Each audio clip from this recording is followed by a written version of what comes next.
bienvenidos. Nuestra invitada de hoy no solo ha vivido la radio, la ha transformado. Es comunicadora social, magíster en historia y especialista en gestión cultural, pero ella asegura que ante todo es una gestora de cambios.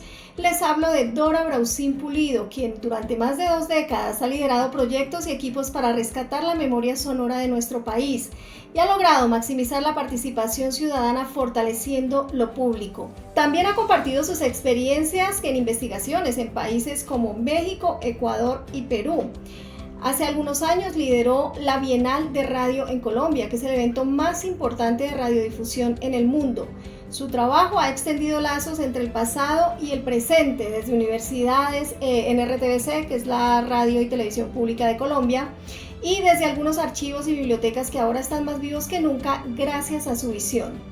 También lideró la puesta en marcha de las emisoras de paz derivadas del acuerdo con las extintas FARC. Hoy en este espacio compartiremos con ella, con Dorita, como la conocemos algunos en los medios de comunicación. Y hoy, más que hablar de su trayectoria profesional, queremos tocar su alma, porque calladitas no somos más bonitas.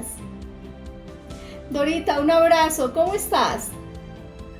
Muchísimas gracias por la invitación, muy contenta de saberte y de hacerme partícipe de esta actividad que estás gestionando, que creo que puede repercutir de maneras trascendentales en la vida de muchas personas. Bueno, Dorita, pues también de mi parte es un placer tenerte aquí como invitada en este espacio que hemos creado con mucha ilusión de llegar a las personas y de influir de manera positiva. Bueno, y entremos en materia. Dorita, se habla de los medios de comunicación como el cuarto poder. Tú a diario no estás detrás de un micrófono, pero sí durante mucho tiempo has tenido que ver con las estrategias, con qué historias se cuentan, cómo se cuentan, quiénes lo hacen. Cuéntanos cómo se ejerce el poder detrás del poder, más allá de las técnicas de la línea editorial.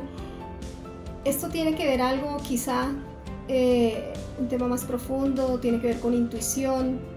¿Qué te guía?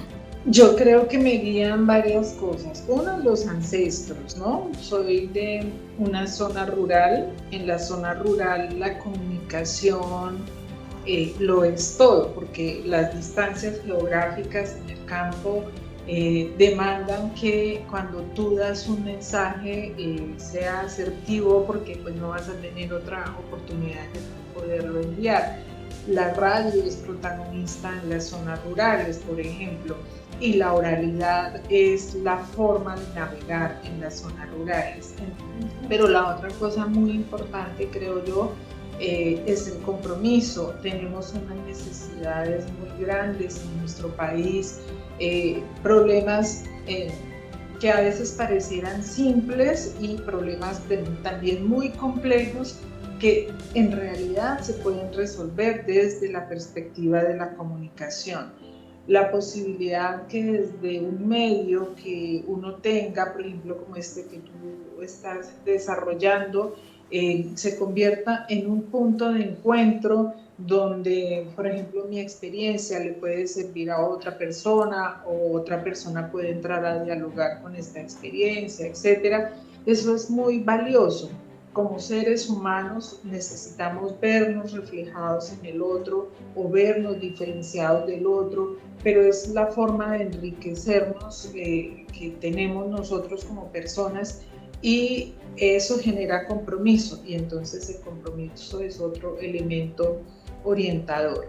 Y yo creo que otro elemento orientador indudablemente es la pasión, ¿no? Porque uno quiere que esto se transforme, pero a eso hay que generarle un conjunto de actividades y acciones a las que hay que imprimirles pasión para que se vean concretas, se vean realizadas. Dorita, devolviéndonos un poco al pasado, a tus orígenes, ya mencionabas que eres de una zona rural, de La Palma, Cundinamarca. Cuéntanos algo de esos primeros años. ¿Qué suceso o qué situación de tu crianza te marcó?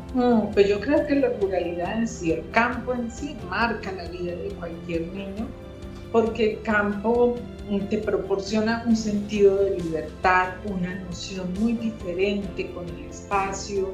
También la ruralidad está cargada de mito, de magia, de oralidad. entonces como ese encanto que puede proporcionarse a la vida desde la palabra. Y hay otra cosa que considero maravillosa de la vida rural, y es que en el campo cada persona te enseña una historia, y cada historia es como una herramienta que tú cargas en una maletica para actuar en diferentes circunstancias de la vida. Y en el campo todos, sin excepción, te aportan herramientas para esa maletica que tú llevas en la vida. Yo creo que esas son cosas trascendentales de mi infancia. Dorita, y de esas historias que mencionas allá de tu niñez, ¿tienes algo que tú sientas que es relevante, que lleves ahí guardadito como en esa maletica de la que tú hablas? Hay varias. Por ejemplo, de las mágicas, yo tuve una abuela que era excelente contadora de historias y vivía en una zona montañosa, y mi abuela indicaba que esa montaña de allá es una montaña encantada, dicen que allá hay un tesoro, no se puede ir a tales horas del día, solamente se puede transitar, dicen que se han perdido tales personas, pero dicen que allá hay un pájaro que si tú lo escuchas cantar se te cura el alma. Cosas como esas es un mundo de magia, bellísimo, bellísimo, y eso pues me lo enseñó mi abuela, y es una de las herramientas que llevo y creo me motivó a estudiar y a trabajar comunicación. También están las historias, por ejemplo, de un tío que estaba allá, contaba las historias, por ejemplo, de la cacería. No se podía cazar cualquier día, no se podía cazar a cualquier hora, había que comprender las señales de la naturaleza, y no se podía cazar porque de manera masiva, sino que la misma naturaleza ofrecía unos controles y te daba unas señales de cuándo se podía hacer. Entonces también él me enseña sobre la regulación que hay con la naturaleza, el cuidado, la posibilidad de escuchar lo que te dice el entorno para poder actuar. Eso también son herramientas. Y así cada persona deja una historia, deja una enseñanza. Y hablando específicamente de los sonidos de tu infancia, ¿crees que hayan algunos que sigan vivos en ti y que tal vez tengan que ver con lo que tú haces o eres hoy en día?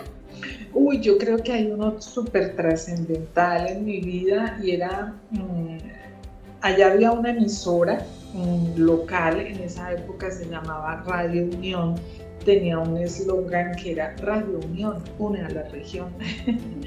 Jamás se me va a olvidar, y jamás se me va a olvidar. Incluso todavía recuerdo las promociones de la emisora del Salón de Belleza Lero. Claro que lo recuerdo mucho, y recuerdo mucho esa emisora porque era el medio de comunicación del pueblo, y uno a través de ella se enteraba de que, por ejemplo, qué persona fallecía, quién había hecho el mercado y tenía que salir a cierto punto a recogerlo.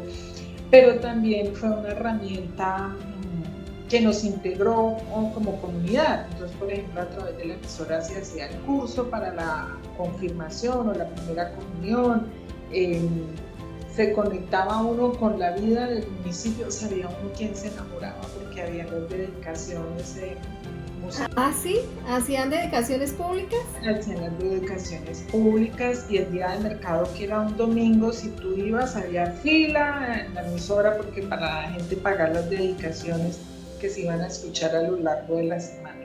Eso jamás me olvidará, tanto como sonido como recuerdo. Esa emisora hace parte de mi banda sonora, digamos.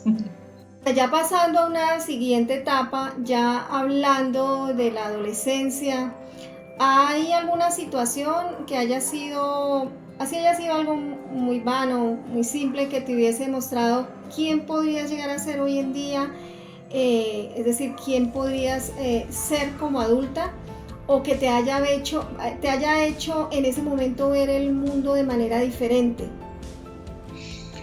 Pues cuando yo estaba en mi infancia en el campo, yo soñaba con ser comerciante de café, porque allá pues los comerciantes de café eran como el rol más importante que había. Cuando yo llego aquí, pues entro a estudiar en un colegio que estaba formando sus medios escolares, el periódico y la emisora. Y comienzo a ser parte de ese proyecto y básicamente entré a ser parte del periódico escolar. Y el periódico se volvió una cosa grande, ya no era el periódico del colegio, sino era el periódico de la localidad, de los colegios de la localidad. Y a mí me pareció apasionante las discusiones que se daban, la idea de construir el periódico, cómo ponemos en qué columna, con qué abrimos, todo eso, a mí eso me pareció apasionante. Y luego entonces tuve también la oportunidad de tener un tránsito por la emisora escolar. Y yo creo que esas dos cosas, pues ahí fue donde yo decidí que lo que quería estudiar era comunicación. Y con el tema del periódico, ¿cómo fue tu participación ahí?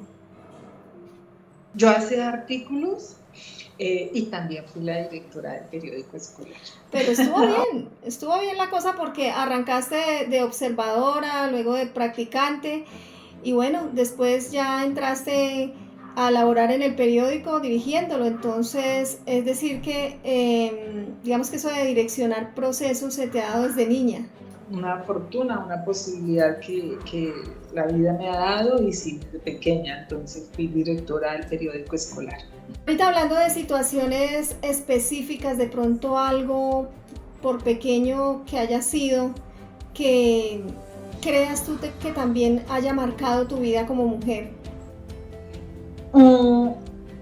Yo creo que como el sentido de lo femenino, tanto como para valorarlo, como para cuestionarlo, para hacerme muchas preguntas, la idea de venir de una estructura matriarcal construida también por procesos mismos de la violencia, ¿no?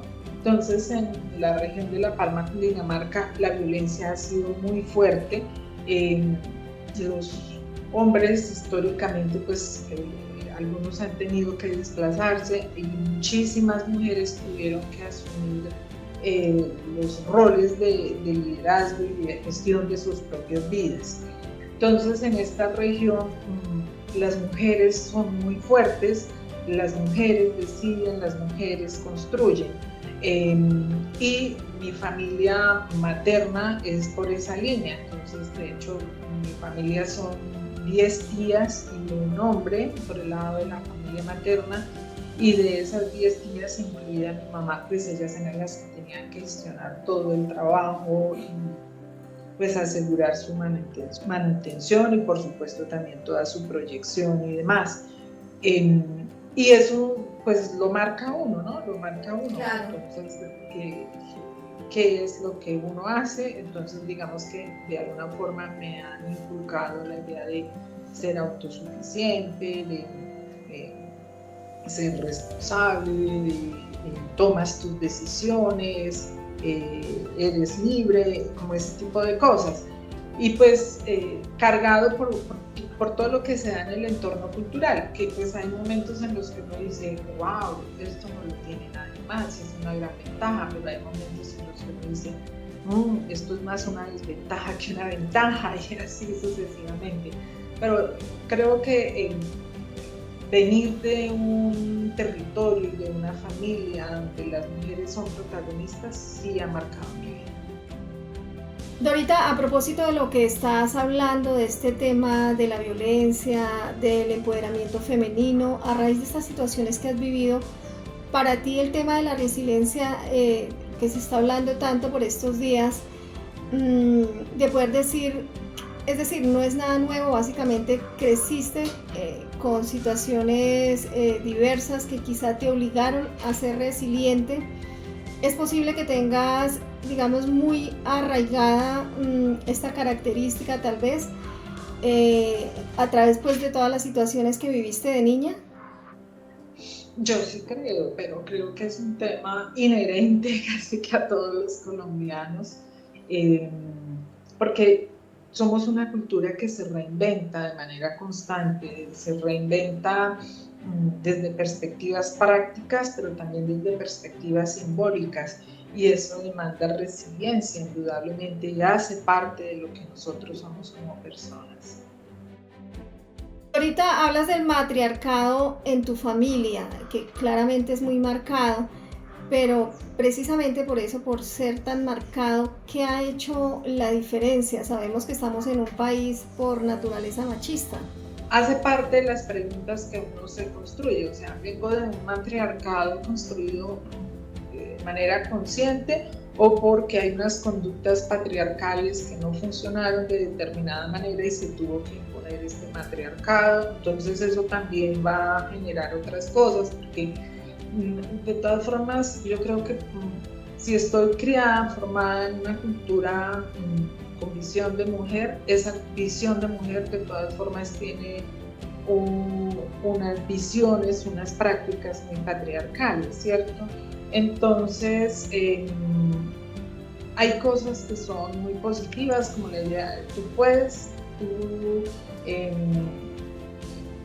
ser independiente, tú puedes gestionar esto, tienes todas las capacidades, no hay nada que te impida lograr o gestionar o realizar algo, cumplir uno de tus objetivos, eso es muy valioso.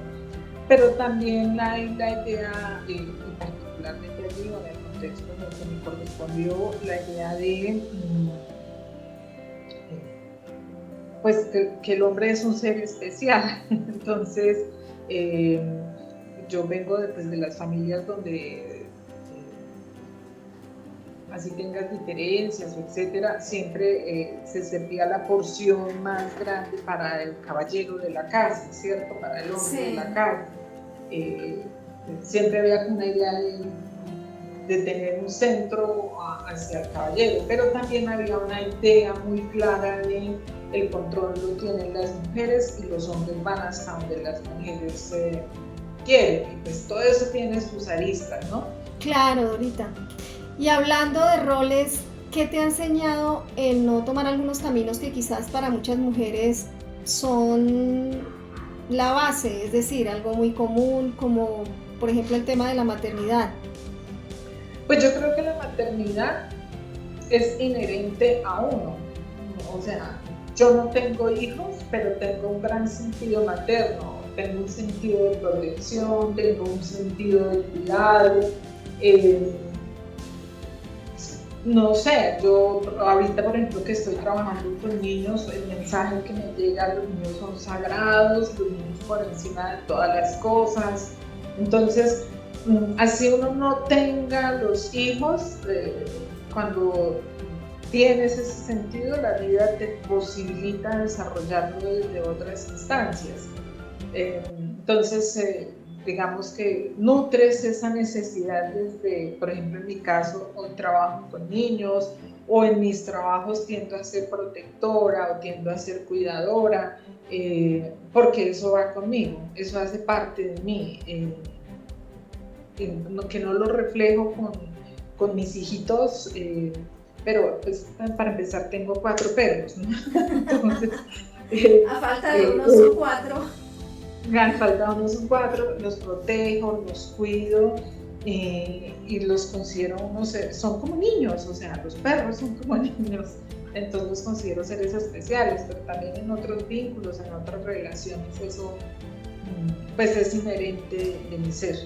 Dorita, es decir, que tú crees con esto del tema de la maternidad que todas las mujeres tengan o no tengan hijos, son sentimientos que ya están ahí, ya vienen con cada una por el solo hecho de ser mujeres? No creo en las cosas como en los principios, como que si esto me pasa a mí, le pasa a todos. En mi caso, Dora Rausín, si me preguntan por la maternidad, yo no tuve hijos, pero tengo un gran sentido materno que lo vivo y lo experimento desde otras perspectivas de vida. Pero si me meto en la piel de otras personas, es muy posible que no lo tengan. Incluso creo que hay mujeres que tienen hijos y no necesariamente tienen ese sentido o esa experiencia materna tan fuerte. Y no es que esté bien o esté mal, es que son las formas en que la vida te ha vestido para pases tu tránsito por esta dimensión del tiempo, y no creo que esté bien o que sea una cosa mejor o peor que la otra. Es que desde ahí, con esas vivencias que tenemos, es que vamos aprendiendo y, como se dice, vamos marcando nuestra propia evolución. Mi evolución, mi sentido de evolución es muy diferente del tuyo. Entonces, tal vez a mí para evolución me dijeron, usted tiene un gran sentido materno, pero no va a tener hijos, entonces tienes que aplicarlo de esta manera. Pero hay otras personas que dijeron, usted no tiene sentido materno, pero usted va a evolucionar de esta manera. Entonces, son formas de vida. Claro, o puede ser que no tiene sentido materno, pero sí tiene hijos. Hay mujeres a las que les ha correspondido. Bueno, Dorita, hablemos un poco de radio, de estrategias, de periodismo, de cómo esa adolescente campesina pasó a ser la mujer que hoy en día ha liderado grandes procesos y que en muchas oportunidades ha decidido qué escucha el país en los medios públicos. Bueno, primero porque como me apasionó el tema, pues estudié comunicación y busqué por todas las formas posibles abrir esos caminos. Se abrieron, comencé una vida profesional que me permitió pasar por todos los procesos, desde ser pasante, realizadora, productora, investigadora, gestora de archivos, hasta ser subgerente de radio. Entonces comprendí como todo el universo de esos procesos de comunicación. Y eso me posibilitó, yo no sé si dirigir, pero por lo menos a contribuir a articular la comunicación que se le entregaba al país a través de los medios públicos. En esa, yo digo articular, porque lo que mi trabajo era escuchar diferentes voces y poder orquestar la mejor manera de aprovechar como esos talentos, esos conocimientos y toda esa sabiduría que tenía un gran equipo de trabajo que teníamos para poder generar y poder construir historias que se acercaran a la vida de las personas y que nos unieran, que nos encontraran. Eso para mí, yo lo considero uno de los grandes privilegios y regalos que la vida me ha dado. Lo honro, lo agradezco y pues lo llevo muchísimo, de manera muy, muy especial en mi corazón. Dorita, cuando dices que eres gestora de cambios, ¿te refieres a qué? ¿A temas de memoria, proyectos o quizá cosas más cotidianas, más humanas? Pues yo creo que a todo, me aplica a todo, porque mi vida es una sucesión de cambios, ¿no? De una vida rural a una vida urbana. Tenía grandes habilidades como auxiliar contable, pero decido una vida trabajándola desde la comunicación. Trabajo en comunicación en los medios públicos, pero también trabajo en las universidades, también trabajo en los colegios. Me tocó hacer parte del equipo de personas que contribuyeron a cambiar o a ver los archivos sonoros y audiovisuales de otra manera, y pues eso tiene que ver con el cambio. Me tocó gestionar también la descentralización de la radio y la puesta en funcionamiento de las emisoras de paz, eso tiene que ver con los cambios. Me tocó hacer parte de una radio higiénica, de una radio que buscaba de alguna manera comunicar con una visión desde la cultura europea, una visión europea, digamos, de la cultura, la música clásica, las grandes obras de teatro y todo eso, a pasar a una radio que fuera más cotidiana, más cercana, más informativa. Eso también fue un cambio grande. Mi vida personal, pues yo siempre fui una persona, como dicen, de presencia escénica grande, fuerte, y pues he pasado por tránsitos de salud que también me han llevado a cambios. Entonces por eso me digo una gestora de cambios, porque la vida cambia de manera constante y la única forma, creo yo, es saberse adaptar. Y para saberse adaptar hay que ir gestionando esos cambios. Dorita, en esos procesos de transformación, especialmente en el ámbito profesional, ¿tienes en mente alguna situación en la que hayas tenido que ceder o tal vez defender o quizá callar para poder avanzar? Soy una persona absolutamente apasionada por las cosas que hace, o sea, cuando yo me empodero y me pongo frente a un tema, te puedo decir que le pongo todas las carnitas y todos los billetes a eso. Y en mi convencimiento, por supuesto que yo, parte uno de las cosas se hacen así y esta es la visión, pero no, la vida no funciona así, siempre te lleva a negociar, a escuchar, a comprender, a que la visión que tú tenías de pronto hay que transformarla, adecuarla, incluirle esto, quitarle esto. Entonces, por supuesto que las cosas que se han logrado, en las que se han avanzado, jamás han sido como la visión 100% de lo que yo tenía en mi cabeza. Han sido un constructo de todas las visiones. Básicamente la idea de gestionar es articular todas esas visiones para que se pueda lograr algo. Entonces, de acuerdo a eso, sí, muchas cosas se han cedido, se han atendido otras visiones. Callar, que me digan cállate, no necesariamente, pero sí existe una cultura como de normalizar cosas y uno cae en esa acción de normalizar cosas. Hasta cuando uno lo vive es que lo siente y dice, no, esto no se debía haber normalizado, ¿no? Entonces, pero es como un trabajo de estar leyéndose uno, reaprendiéndose para comprender cuando hay cosas que se están callando bajo estándares de normalización y poder encontrar los caminos para que eso cambie. Eso sí, yo sí creo en eso. Entonces, cambiar, sí, claro. Ceder, claro que sí. Callar, como que cállate, no ha sido tan así, pero sí en una cultura de la normalización uno calla muchas cosas. Dorita, en todos esos roles de dirigir, de gestionar cambios, de adaptación, de ir al paso de las transformaciones, de las circunstancias, bueno, cada cosa que el mismo ambiente o el ámbito en el que estemos nos impone, en medio de esto tú hablas mucho de escuchar. ¿Cómo se lidera desde la escucha?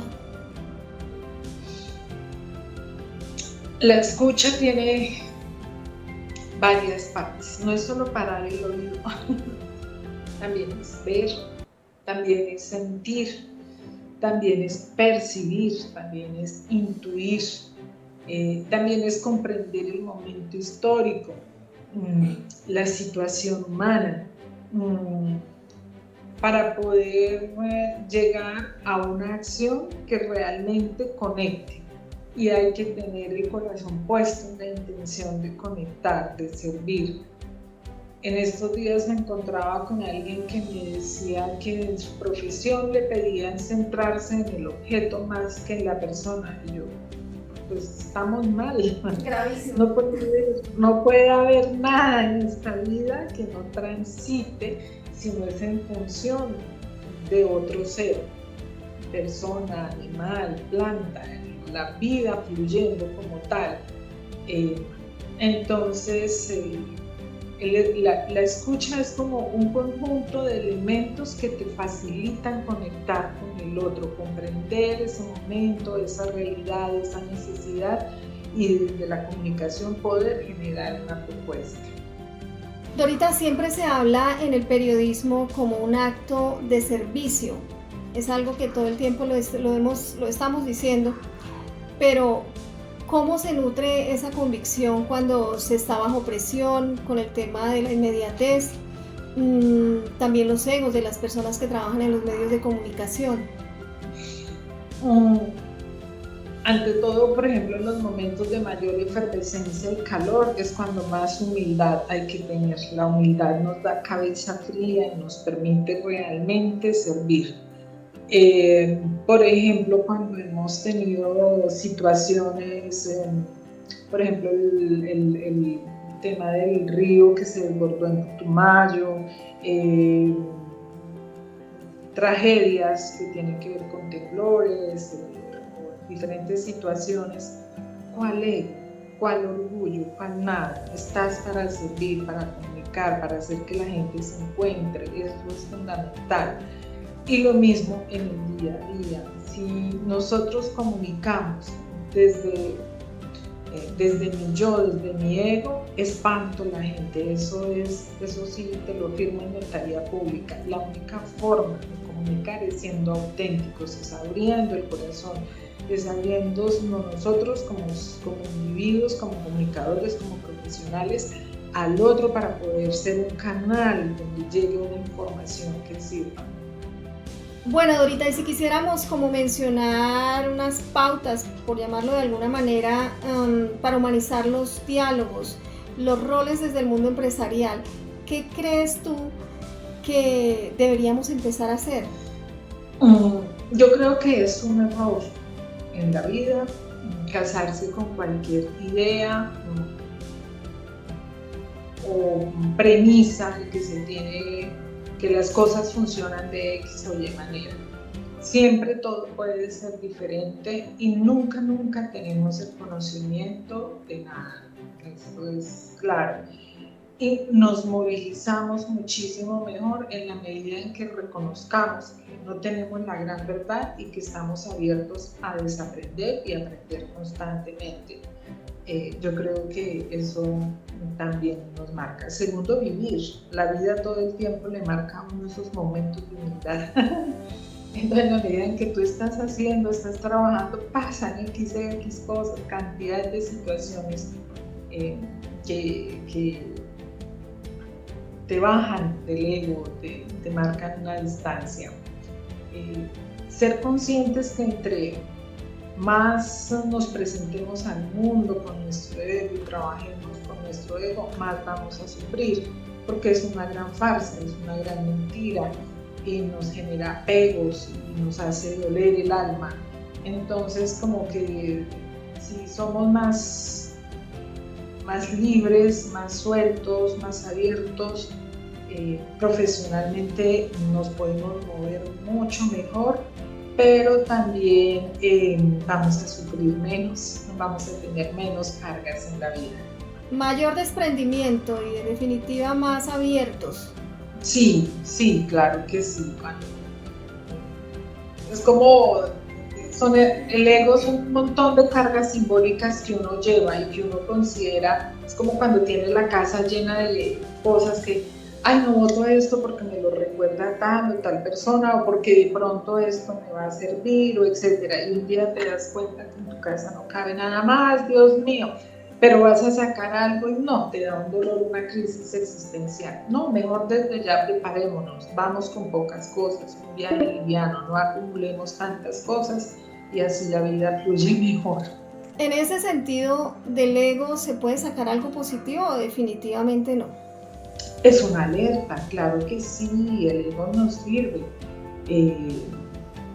Yo creo que si hay algo fundamental en la vida es como un equilibrio, ¿no? No existe una felicidad extrema donde uno esté todo el tiempo sonriendo. No, para ser felices también necesitamos haber transitado por el dolor, pero hay que ponerlo en un punto de equilibrio que se llamaría, digamos, la tranquilidad. El ego no es que mata tu ego, allá aplástalo y te quedas sin ego, no, uno necesita el ego, es una alerta, es una motivación, es un reto también. Entonces, pero saber ponerle los límites adecuados es fundamental. Y además, yo no conozco ningún ser humano que, dicen, cuentan las leyendas, pero son seres especiales, allá espirituales muy elevados. Pero el resto de los mortales cargamos con nuestro ego como un mecanismo de defensa, claro. Es decir, el tema está en que el ego está ahí y tenemos que aprender a saber cómo funciona y a ponerlo a nuestro favor. Preguntarnos realmente quiénes somos, auténticamente quiénes somos, diariamente. ¿Qué estamos tapando con nuestro ego? ¿Qué estoy tapando con este maquillaje? ¿Qué estoy tapando con este vestuario? ¿Qué tapo con mi discurso? ¿Qué es lo que realmente hay dentro de mí? Y cuando uno busca, pues encuentra muchas posibilidades. Somos unos seres casi que indescifrables. En la medida en que nos indagamos, encontramos. Y hay posibilidades, hay cosas para mejorar, hay cosas para pulir, hay cosas para resaltar. Pero, claro, el ego me tiene aquí con mis cabellos alisados y todo. Pero se te ve muy bien, punto para el ego. Ven, Dorita, a propósito y volviendo al tema de los medios de comunicación, ¿cómo viste o cómo viviste mejor el cierre de tu ciclo profesional con RTBC? Ya llevabas varios años en esta entidad, en la sugerencia de radio. Cuéntanos qué sucedió y qué te llevó a cerrar ese ciclo.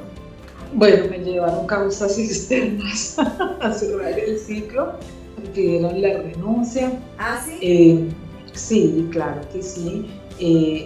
Por supuesto que es doloroso, es una experiencia fuerte, porque no solo fueron los 7 años como sugerente de radio, sino que también el tiempo que, o sea, toda mi vida se la había dado a RTBC, porque toda mi carrera la hice allí.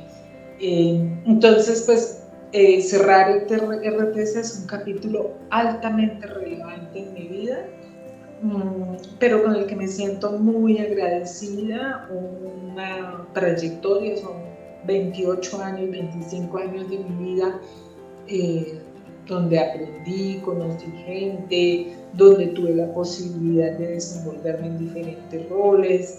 Entonces, pues, ya hice el duelo, ya solté, y hoy día pues tengo agradecimiento por esa experiencia. Llegan pensamientos de cómo canalizar todo lo vivido y pues bueno, aspiro algún día, ya cuando el alma esté más serena, poder escribir un libro. Dorita, en alguna parte leí que tú habías renunciado. Hasta ahora me entero que fue de manera diferente. Sí, fue de manera diferente.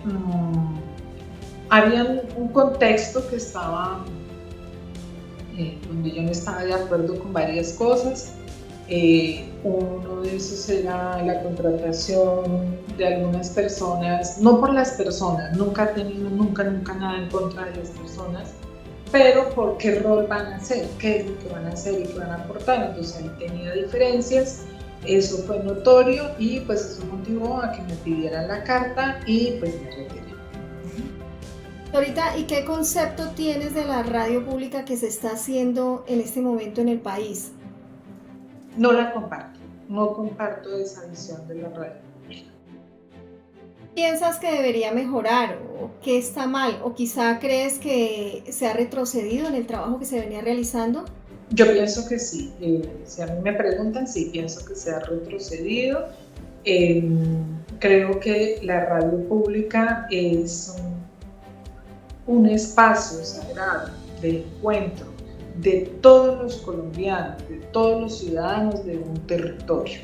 Hay que garantizar la participación de todas esas voces sin estigmatizar, sin contribuir a prejuicios. El esfuerzo constante tiene que ser el de podernos ver los unos a los otros en las mismas condiciones, es decir, que hay alguien mejor o que hay alguien peor en función de su visión, pensamiento, condición socioeconómica, etcétera, la que sea, no hay nadie. Todos somos ciudadanos y todos somos dignos de tener el mismo trato.